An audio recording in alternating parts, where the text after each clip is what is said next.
नमस्कार, मैं M K. Jha, history lecturer Jharkhand. एक बार फिर से आप सभी का अपने इस digital platform digital classroom by M K. Jha में स्वागत करता हूं। आज हम लोग एक बहुत ही महत्वपूर्ण और उम्दा टॉपिक को डिस्कस करने वाले हैं। यह टॉपिक है मुगल कालीन व्यवस्था से संबंधित।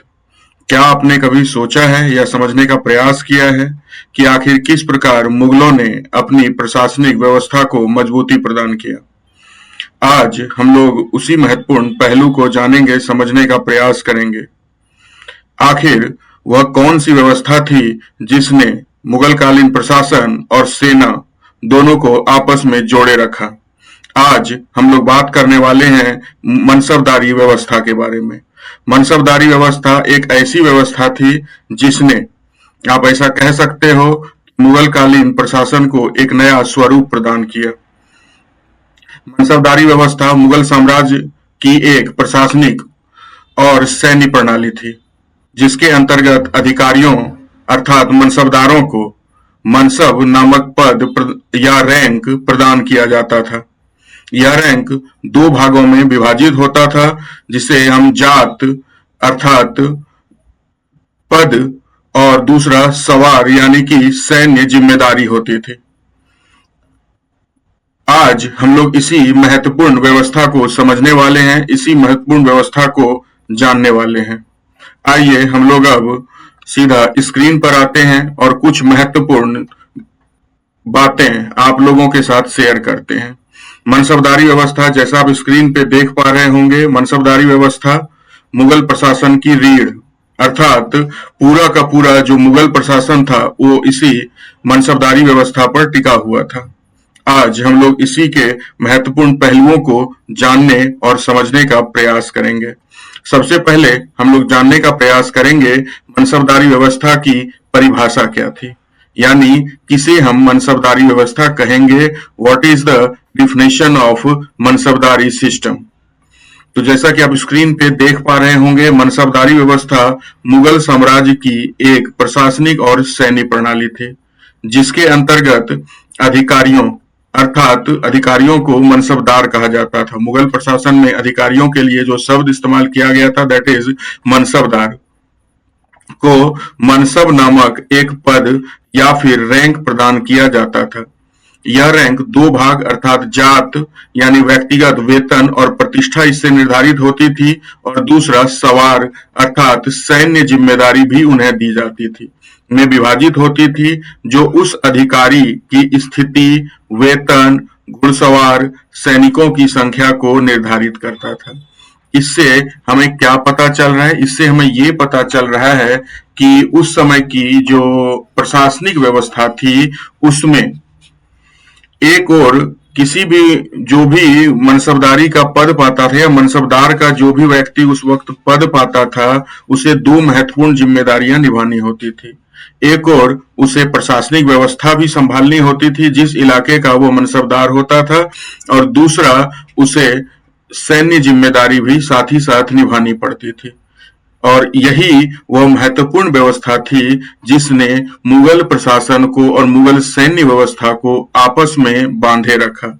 इसीलिए यह व्यवस्था अपने आप में बहुत ही महत्वपूर्ण हो जाता है, और एग्जामिनेशन के दृष्टिकोण से भी यह बहुत ही इंपॉर्टेंट टॉपिक है। अगर आप लोग इस व्यवस्था को अच्छी तरीके से समझना चाहते हैं तो आपसे एक निवेदन है कि इस वीडियो को कृपया पूरा देखिएगा और समझने का प्रयास करिएगा कि किस तरह से मुगलों ने अपनी प्रशासनिक और सैन्य व्यवस्था को लगातार बनाए रखा। सबसे पहले हम लोग जानने का प्रयास करते हैं मनसबदारी व्यवस्था की ऐतिहासिक पृष्ठभूमि के बारे में। आइए जानते हैं कि मनसबदारी व्यवस्था की ऐतिहासिक पृष्ठभूमि क्या है, यानी कि यह व्यवस्था कहां से आई। जब इसे अकबर ने भारत में लागू किया तो क्या उससे पहले भी यह कहीं पर लागू थी, या अकबर के द्वारा अपनाई गई यह बिल्कुल नई व्यवस्था थी? इन्हीं प्रश्नों को समझने के लिए हम इस टॉपिक को जानेंगे, इस बिंदु को समझने का प्रयास करेंगे। सबसे पहले मनसबदारी व्यवस्था कोई नई प्रणाली नहीं थी। यानी कि ये ऐसा नहीं था कि इसका इजाद अकबर ने किया हो। यह व्यवस्था मध्य एशिया और इस्लामी शासन परंपराओं से प्रेरित थी, जिसे अकबर ने भारतीय परिस्थितियों के अनुसार व्यवस्थित और विस्तारित किया। बहुत ही इंपॉर्टेंट है। यानी कि अकबर ने इसे बिल्कुल अपने जरूरत के अकॉर्डिंग एक नया स्वरूप प्रदान करने का प्रयास किया, लेकिन यह व्यवस्था मध्य एशियाई शासन व्यवस्था में, खासकर इस्लामी शासन व्यवस्था में पहले से मौजूद थी। मनसब एक फारसी शब्द है जिसका अर्थ होता है पद, ओहदा अथवा दर्जा। मनसब का क्या अर्थ होता है? या तो हम इसे पद कह सकते हैं, किसी प्रकार का ओहदा कह सकते हैं, या दर्जा कह सकते हैं। यह शब्द पहले से ही ईरान, तुर्की और मंगोल प्रशासनिक प्रणाली में प्रयुक्त होता था। यह प्रणाली मंगोलों की सैन्य प्रणाली, डेसिमल सिस्टम जो उनकी शासन प्रणाली थी, दशमलव प्रणाली, और इस्लामी प्रशासनिक ढांचे का संयोजन थी। यह भी बहुत ही इंपॉर्टेंट फैक्ट है, इसको भी आप याद रख सकते हैं कि मंगोलों की सैन्य प्रणाली जो थी वो उसी पर आधारित था। यानी कि अकबर ने इस व्यवस्था को भारत में लागू जरूर किया, लेकिन इसका जन्म नहीं दिया, इसको इजाद नहीं किया था।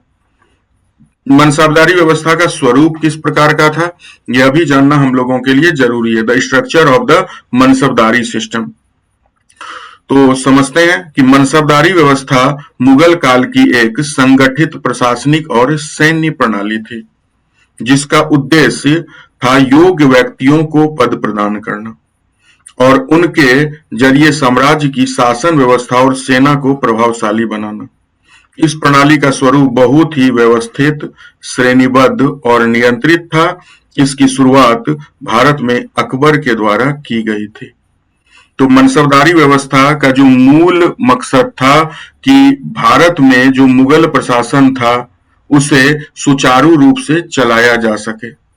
एक और मनसबदारों को जहां सैन्य जिम्मेदारी दी जा रही थी, वहीं उनसे प्रशासनिक कार्य भी लिए जा रहे थे और इसे बिल्कुल व्यवस्थित और श्रेणीबद्ध तरीके से नियंत्रित करके चलाया जा रहा था भारत में। तो यही था मनसबदारी व्यवस्था का स्वरूप। अब हम लोग बात करेंगे इसकी शुरुआत भारत में कब हुई, है ना। एग्जामिनेशन में पूछे जाने वाला फैक्ट है और आप एक प्रकार से कह सकते हो अलग अलग परीक्षाओं में इससे प्रश्न पूछे जाते रहे हैं और आने वाले समय में भी इससे प्रश्न पूछे जाएंगे।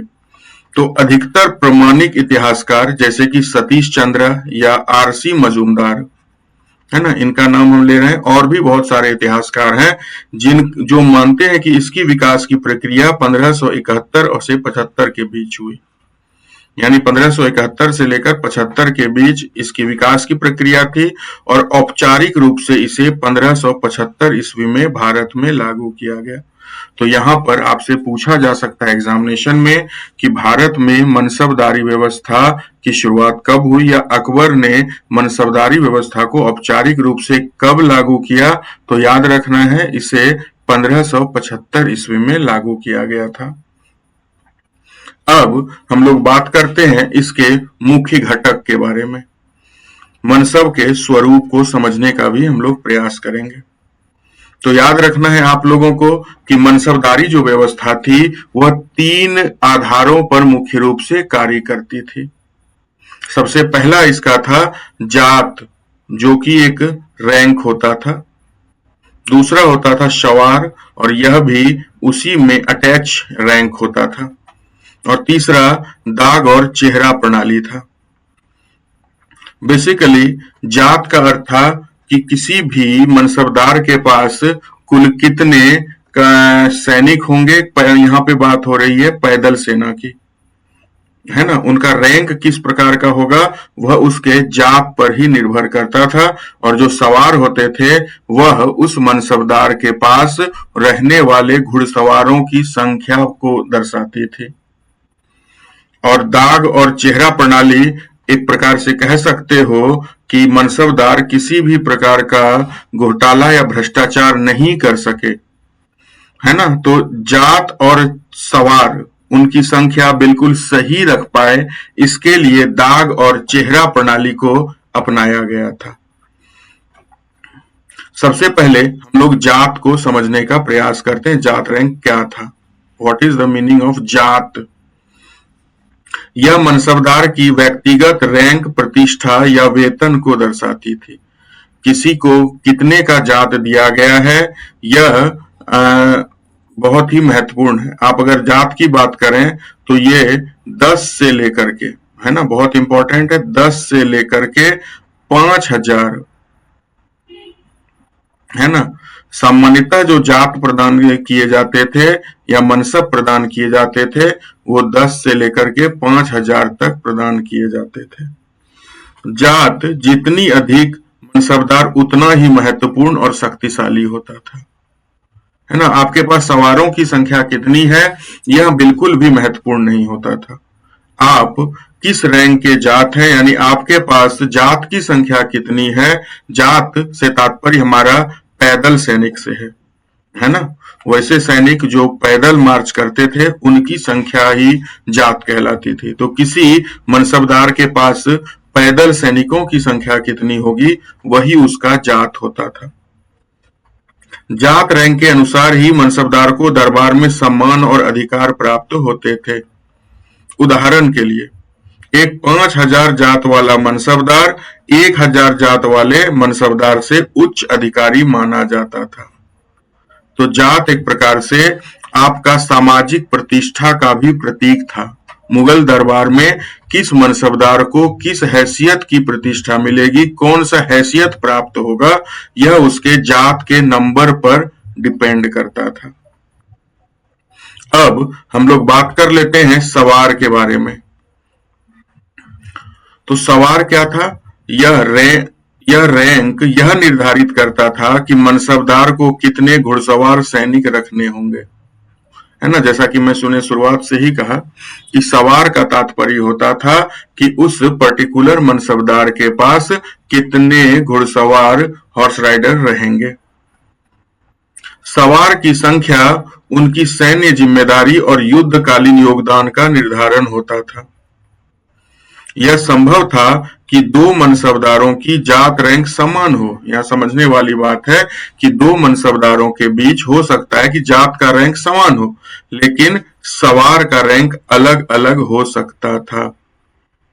उदाहरण के लिए दो मनसबदारों की जात रैंक 3000 है, पर एक के पास 500 सवार हैं और दूसरे के पास 1500 सवार हैं, तो दूसरा सैन्य अधिक जिम्मेदारी वाला होगा। जात में प्रतिष्ठा तो दोनों की समान है। समझने वाली यह बात है कि जिसके पास जितना जात, उस जात जुड़ा था प्रतिष्ठा से, या यूं कह सकते हो आपके रैंक से, है ना। और जो सवार का पद था बहुत ही इंपॉर्टेंट है, याद रख लेना कि और जो सवार का पद था वो आपका जुड़ा हुआ था आपकी जिम्मेदारियों से, आपकी जिम्मेदारी से वो जुड़ा हुआ था सवार का पद, है ना। तो यह भी बहुत ही अधिक महत्वपूर्ण है और यह समझना हम लोगों के लिए बहुत ही ज्यादा जरूरी हो जाता है। अब हम लोग थोड़ा सा समझने का प्रयास करते हैं दाग और चेहरा प्रणाली क्या था, है ना। दाग और चेहरा प्रणाली।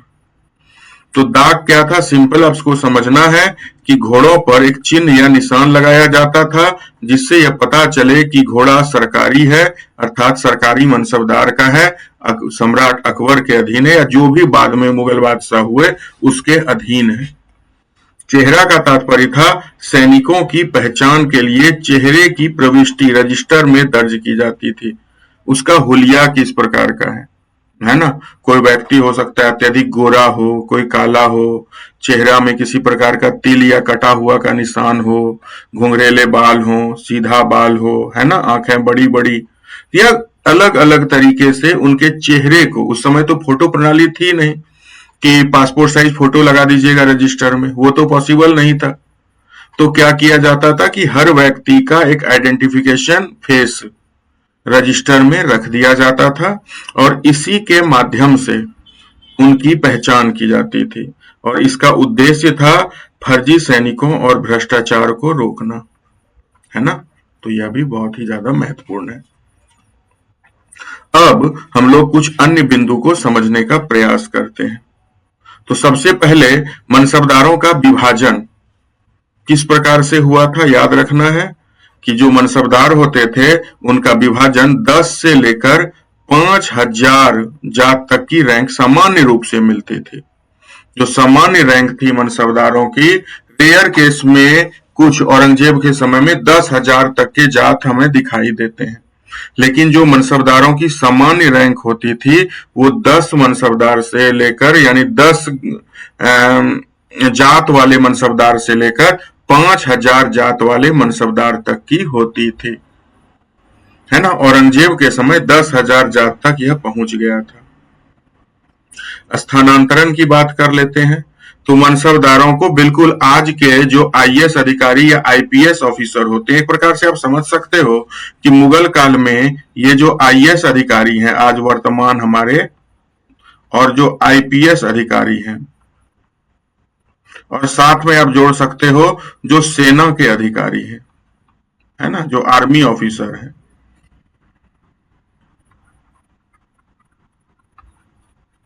तो मनसबदारों में ये तीनों पोस्ट मर्ज होता था। ये जो तीनों महत्वपूर्ण पोस्ट थे वो मनसबदारों के अधीन रहते थे, है ना। वही व्यक्ति आईएएस भी था, आईपीएस भी था और आर्मी ऑफिसर भी था, है ना। और इनको जरूरत के हिसाब से अलग अलग जगहों में पोस्टिंग दी जाती थी। ओके, तो मनसबदारों को एक जगह से दूसरी जगह तैनात किया जा सकता था, ऐसी व्यवस्था थी। तीसरा, उनकी भुगतान प्रणाली, यानी उनको पेमेंट किस प्रकार से दिया जाता था। तो पैसा कोई भी व्यक्ति वेतन के लिए ही कार्य करता था मुगल काल में। अगर ये कर रहा है, आज भी नौकरी कोई कर रहा है, तो उसका जो एक बड़ा मकसद होता है वो है वेतन प्राप्त करना। तो उस वक्त जो उनको वेतन, इन मनसबदारों को जो वेतन दिया जाता था वो दो तरीके से दिया जाता था। कुछ मनसबदारों को नकद वेतन मिलता था, है ना, यानी उनको बाय कैश पेमेंट कर दिया जाता था, और कुछ को जागीर दे दिया जाता, जागीर देकर भुगतान किया जाता। जागीर क्या हुआ? जागीर का अर्थ है जमीन का टुकड़ा। कोई एक इलाका दे दिया गया, कह दिया गया कि यहां से जो आपको भू राजस्व मिलेगा या जो भी आप आमद करिएगा उस जमीन से, उसी से आपको अपना एडमिनिस्ट्रेटिव खर्च चलाना है, और आर्मी के ऊपर जो भी खर्च होना है वो उसी जागीर से मिले पैसे से ही आपको करना है। तो कितना इंपॉर्टेंट है ना, कि उनको वेतन भुगतान दो तरीके से होता था। एक और नगद वेतन से हो रहा है और दूसरी ओर जागीर देकर के उनका वेतन भुगतान किया जा रहा है। प्रशासनिक कार्य की उनकी चर्चा कर लेते हैं। तो वो केवल सेना ही नहीं बल्कि एक मनसबदार, प्रशासनिक पद जैसे सूबेदार, यानी एक सूबा का मालिक, है ना। आपको पता है मुगल काल में खासकर अकबर के समय में जो सूबों की कुल संख्या थी वो 12 थी। 12 अलग अलग प्रांत आप कह सकते हो, है ना। फौजदार एक किला का मालिक हो गया, वो भी हो सकता है, और दीवान, राजस्व, रेवेन्यू ऑफिसर। तो आप देख रहे हो हर तरह का जिम्मेदारी एक ही व्यक्ति के अंतर्गत था। वो आर्मी ऑफिसर भी है, वो डिस्ट्रिक्ट कलेक्टर की भूमिका में भी है, फौजदार से मतलब हो गया यहाँ पे वो डिस्ट्रिक्ट डीजीपी की भूमिका में आप देख सकते हो, या एसपी की भूमिका में वो है ना, और साथ ही साथ वो रेवेन्यू ऑफिसर भी है। तो हर तरह के महत्वपूर्ण कार्य एक ही व्यक्ति के ऊपर होता था, इसीलिए मनसबदार को मुगल काल में बहुत ही अधिक महत्व दिया जाता था, है ना। सामाजिक प्रतिष्ठा के दृष्टिकोण से मनसबदार का पद बहुत ही ऊंचा था। अब हम लोग समझने का प्रयास करेंगे कि ये मनसबदार जो थे इनकी नियुक्ति किस प्रकार से की जाती थी। तो आपको यहां समझना होगा कि मनसबदारों की नियुक्ति करने की जो पूरी रिस्पॉन्सिबिलिटी थी वो स्वयं सम्राट या बादशाह के ऊपर थी। Badshah is the last responsible person to appoint the mansabdar. कोई भी मनसबदार होगा उसको अंतिम रूप से चयनित करने का अधिकार, उसको अंतिम रूप से अपॉइंट करने का अधिकार सिर्फ और सिर्फ मुगल बादशाह को ही था, है ना। लेकिन अब मुगल बादशाह तो डायरेक्ट इसकी बहाली नहीं कर सकता था, है ना। स्वाभाविक सी बात है कि मुगल बादशाह किसी को डायरेक्ट कैसे जानेगा, वो तो फील्ड में नहीं जा रहा है। तो फील्ड में एक सैन्य अधिकारी होता था जिसको मीर बख्शी कहा गया है, सेना का प्रमुख, है ना।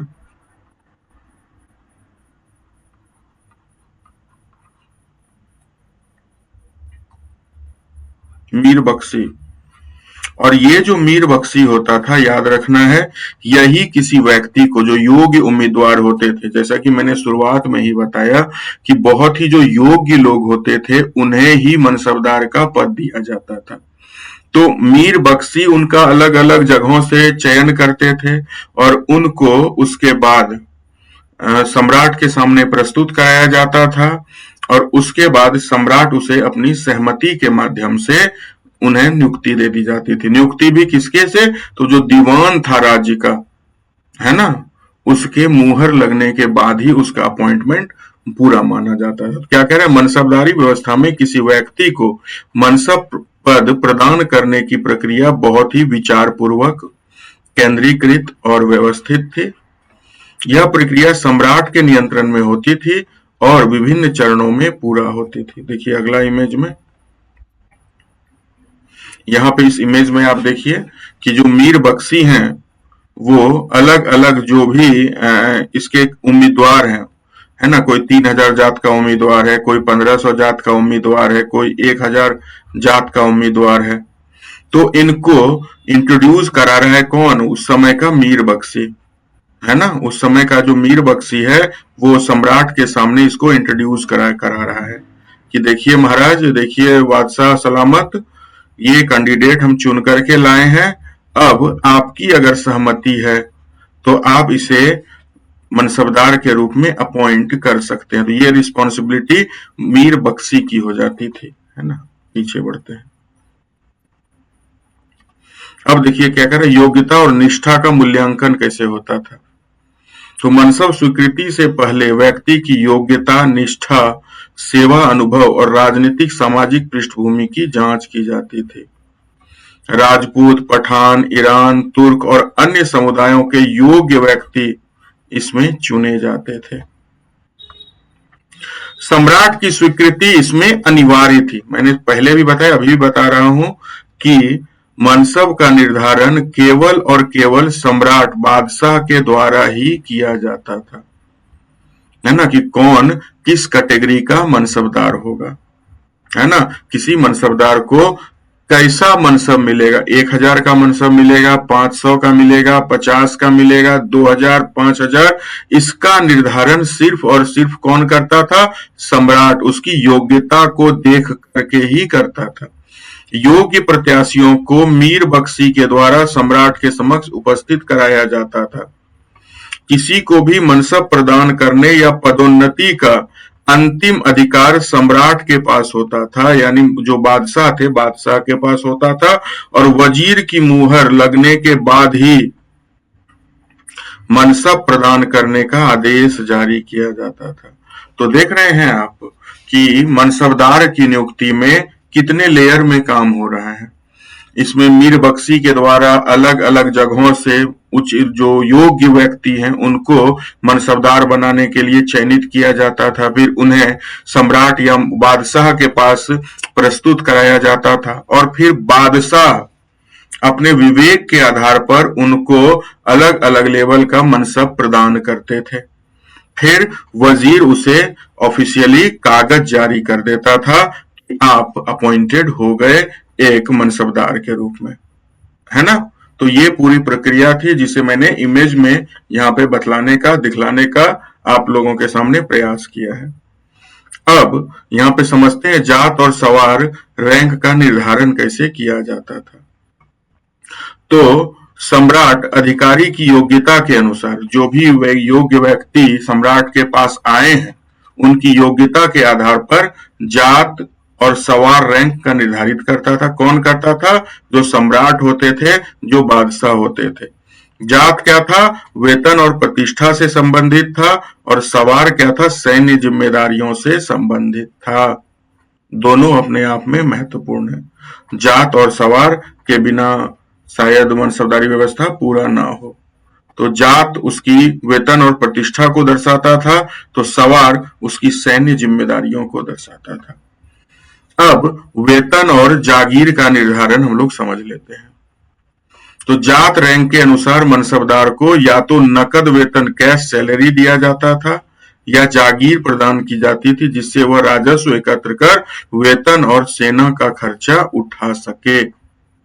तो वेतन और जागीर दोनों का निर्धारण दोनों के माध्यम से, है ना। या तो वेतन, उनको नगद वेतन दे दिया गया कि कितना आपका सेना का खर्चा है उतना सेना का फंड आपको रिलीज कर दिया गया, और आपका पर्सनल जो वेतन है वो पर्सनल वेतन रिलीज कर दिया गया, है ना। तो इस तरह से उस समय व्यवस्था थी, या तो उसके हिसाब से आपको जागीर दे दी गई।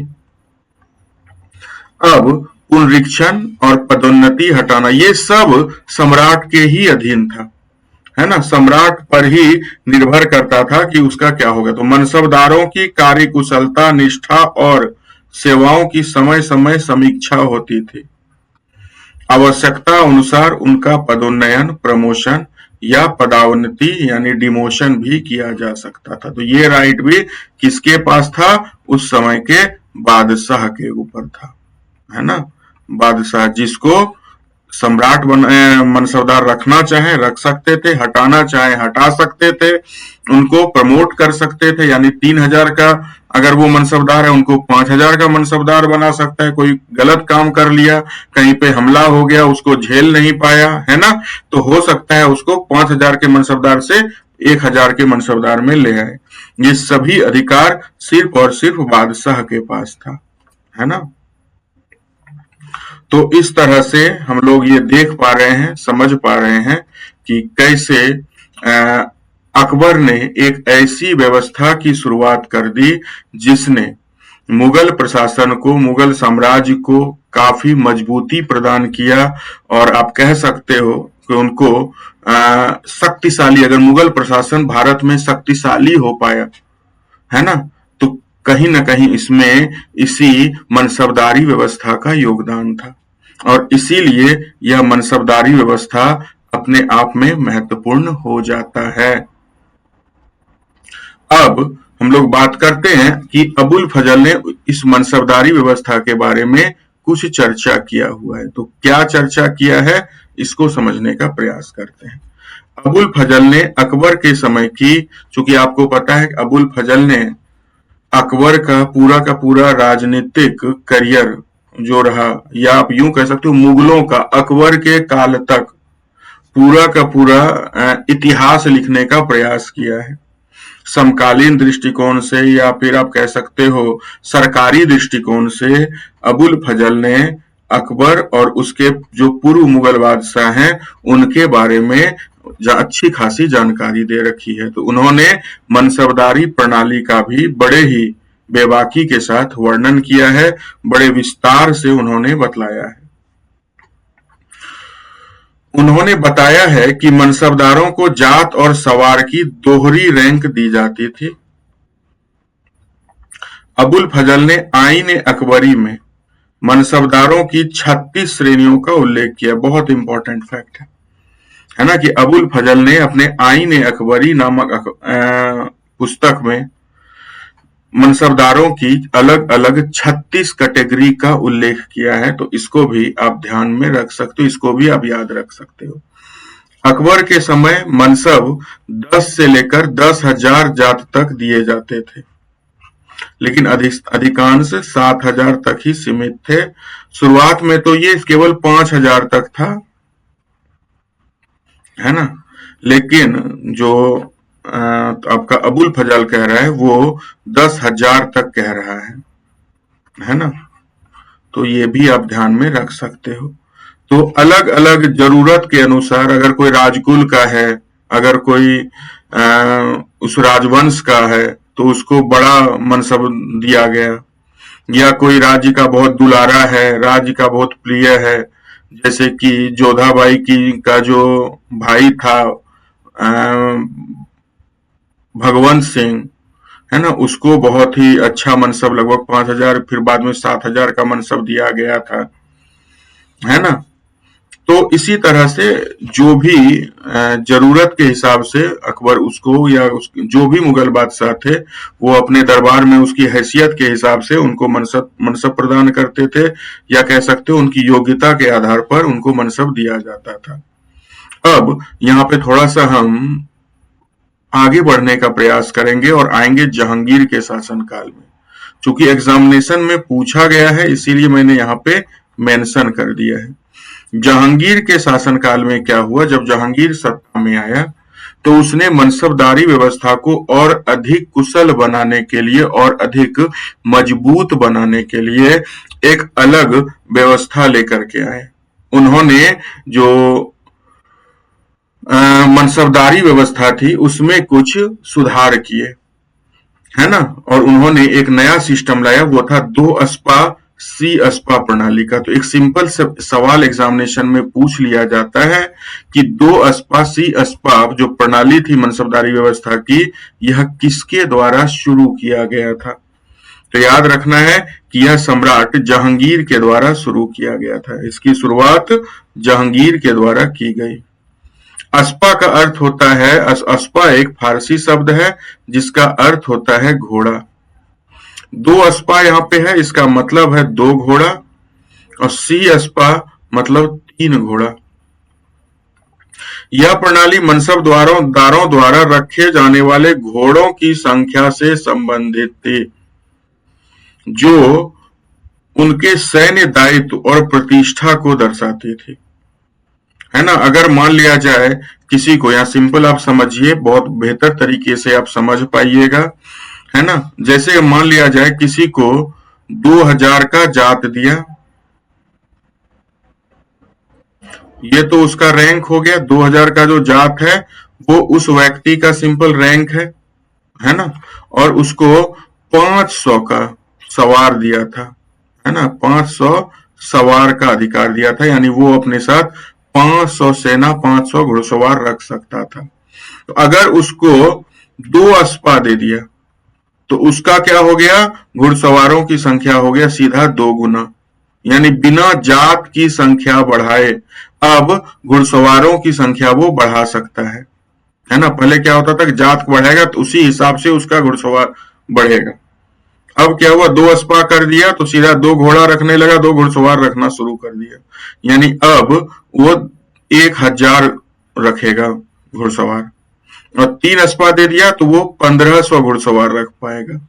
तो इस तरह से बिल्कुल एक नई व्यवस्था लेकर के आया।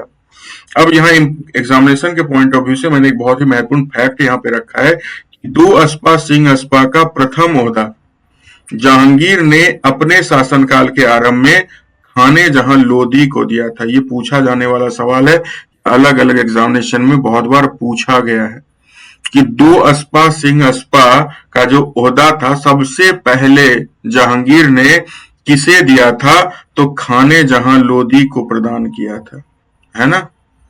तो यही था आज का महत्वपूर्ण टॉपिक, हमारा मनसबदारी व्यवस्था, और उम्मीद है आप लोग को यह पसंद आया होगा। आइए कुछ इसकी विशेषता को अंतिम देख लेते हैं। 2 अस्पा,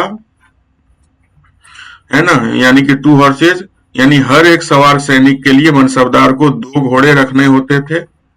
उद्देश्य, अगर एक घोड़ा थक जाए, घायल हो जाए तो दूसरा काम में लिया जा सके। और सिंह अस्पा 3 हॉर्सेज, यह एक ऊंचा स्तर था, हर सैनिक के लिए 3 घोड़े रखने होते थे। यह ओहदा केवल उन्हीं को दिया था जो अत्यधिक निष्ठावान, योग्य और सम्राट के प्रिय थे। तो ये कुछ महत्वपूर्ण फैक्ट हो गए हमारे मनसबदारी व्यवस्था को लेकर के। तो उम्मीद है आपको मनसबदारी व्यवस्था का यह टॉपिक पसंद आया होगा। अगर मेरा वीडियो आप लोगों को अच्छा लग रहा है, इंफॉर्मेटिव लग रहा है, तो आपसे एक गुजारिश है कि इस चैनल को प्लीज ज्यादा से ज्यादा लोग सब्सक्राइब करिए। अगर पहली बार आप वीडियो को देख रहे हैं तो चैनल को सब्सक्राइब जरूर करिएगा, क्योंकि यहाँ पे आपको लगातार इंफॉर्मेटिव वीडियो मिलते रहेंगे।